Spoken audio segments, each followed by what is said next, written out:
वो सुबह जो लौटकर कभी नहीं आई। एक सच्ची त्रासदी, परमाणु बम, लिटिल बॉय पर आधारित कहानी।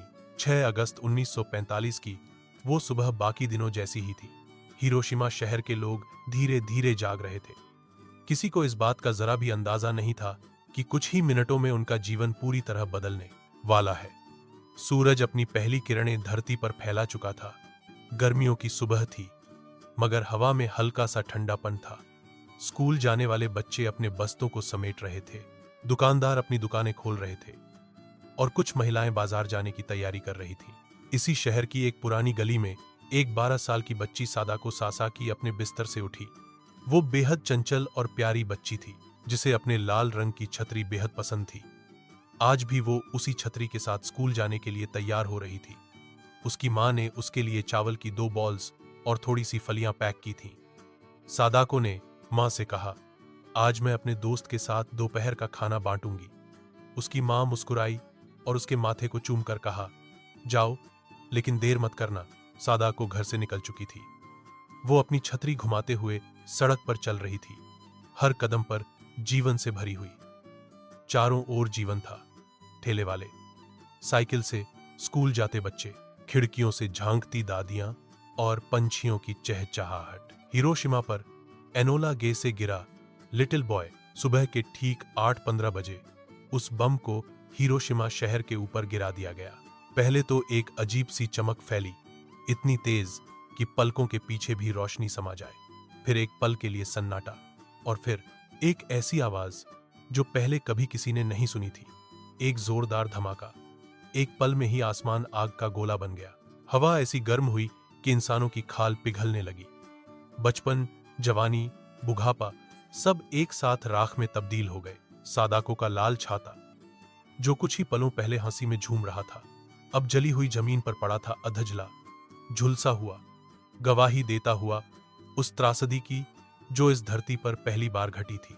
हिरोशिमा, एक जीवंत शहर, पल भर में कब्रिस्तान बन गया। कुछ लोगों की परछाइयां दीवारों पर हमेशा के लिए छप गईं, वो अंतिम क्षण की गवाही बन गईं। कुछ लोग जिंदा जल गए, कुछ बिना किसी निशान के गायब हो गए। जो बच गए वो भी मरने से कम पीड़ा में नहीं थे। जलती हुई खाल, फटी हुई आंखें और शरीर पर छाले। 3 दिन बाद 9 अगस्त को ऐसा ही एक और बम नागासाकी पर गिराया गया। लेकिन इस कहानी की नायिका सादाको हिरोशिमा की राख में बच गई थी। उस दिन तो वो कुछ दिनों तक ठीक रही, मगर फिर धीरे धीरे उसकी तबीयत बिगड़ने लगी। उसे सिरदर्द, थकान और बुखार रहने लगा। डॉक्टरों ने बताया कि उसे ल्यूकेमिया हो गया है, परमाणु बम के विकिरण से हुआ कैंसर। अब सादाको अस्पताल में थी। वो धीरे धीरे समझ रही थी कि उसकी जिंदगी ज्यादा लंबी नहीं है, लेकिन उसमें हार मानने वाली बात नहीं थी। एक दिन उसकी दोस्त चियो ने उसे एक जापानी दंतकथा सुनाई। अगर कोई इंसान 1000 ओरिगामी कागज की सारस बनाए तो उसकी एक इच्छा पूरी होती है। सादाको ने उसी पल ठान लिया, मैं 1000 क्रेन बनाऊंगी और अपनी जिंदगी मांगूंगी, या शायद इस दुनिया से शांति। उसने कागज से एक एक क्रेन बनानी शुरू की। उसके हाथ अब कांपते थे, शरीर कमजोर होता जा रहा था, लेकिन हर क्रेन में उसने अपनी पूरी ताकत, उम्मीद और मासूमियत भर दी। उसने 644 क्रेन बनाए। फिर एक रात उसकी सांसें रुक गईं। उसके दोस्तों और परिवार ने बाकी 356 क्रेनें बनाई। सादाको की मौत ने जापान ही नहीं, पूरे विश्व को हिला दिया। आज जापान के हिरोशिमा शहर में पीस मेमोरियल पार्क है, जहां सादाको की एक प्रतिमा खड़ी है। उसके हाथों में एक ओरिगामी क्रेन है और नीचे लिखा है, यह हमारी पुकार है, यह हमारी प्रार्थना है, दुनिया में फिर कभी युद्ध न हो। अंतिम पंक्तियां। यह कहानी सिर्फ एक बच्ची की नहीं है, यह उस इंसानियत की कहानी है जो राख से उठकर फिर से खड़ी हुई। सादाको ने बमों की दुनिया में शांति के कागज के पंछी उड़ाए थे।